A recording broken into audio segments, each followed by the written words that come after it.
Hi, this is Renee, and you're watching Reflect with Renee. So, this book right here, wow, it's so, it's so good. Like, yes, but, whew, it's one of those.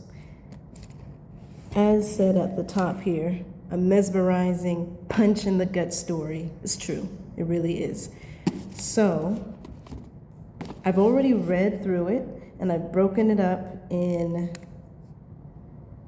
8 different sections, nine different sections, and it is a book that I want to go through again and think a bit more critically, slow down a bit.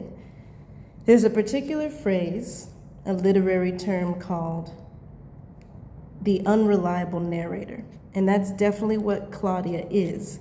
But for those that are watching, I would certainly like to ask you, what is, in your own words, an unreliable narrator? How does this definition apply, whatever definition you come up with, how does it apply to this book here, Monday's Not Coming? And what does Claudia even tell us as readers that this story is about at the beginning? Because let's face it, by the end of it, you'll understand.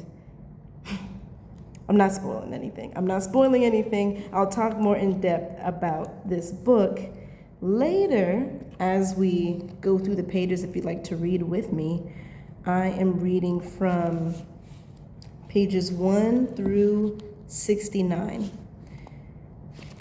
But what I really would like to know from you is your thoughts about why you believe the author broke up each chapter in little subchapters, like the before, the after, and 1 year before the before, instead of just, chapter 1, 2, 3, A, B, C, D. Actually, I don't know how many authors that do that, but it's something I'd like to have like an ongoing discussion about this book. Especially, let's talk a little bit about what an unreliable narrator is. I'm sure you already know, you've already researched it, but there's this particular video that I believe is so helpful. Oh, so very helpful. It's called, What is an Unreliable Narrator? A literary guide for English students and teachers. Even if you don't consider yourself an English student, I know I am. I'm in grad school for English and creative writing, so it was very helpful to actually, I'm not done watching it, but I'm going to soon. And there's a man named Professor Neil Davison from the School of Writing, Literature, and Film at Oregon State University. Never been, but sounds like a great school. And it shares a lot of info about it. But I'm gonna paraphrase, just off the top of my head, what an unreliable narrator is.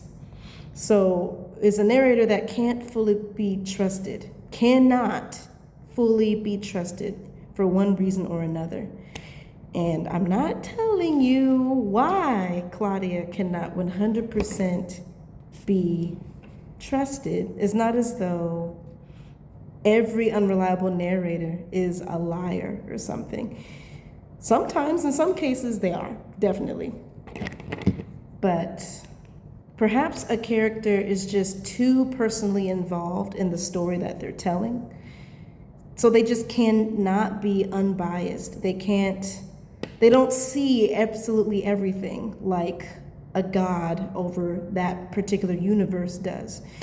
Also, someone's memory could be flawed, or their emotions or mindset are just too chaotic, too unstable, too inconsistent for their words to be taken. Their words should be taken with a grain of salt. Let's just say it like that. Maybe for certain circumstances in the story or for the whole way through.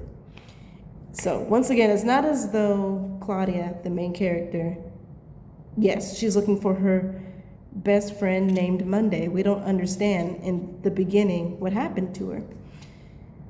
So It's sort of like a suspense mystery novel. You, as the reader, may witness the fact that there must be more to the story than the narrator is perceiving and telling us. So it reminds me of this courtroom, and there's a judge that hears the prosecutor's side and the defense attorney's side of the case. But in this case, we as readers, we're like the judges witnessing the story.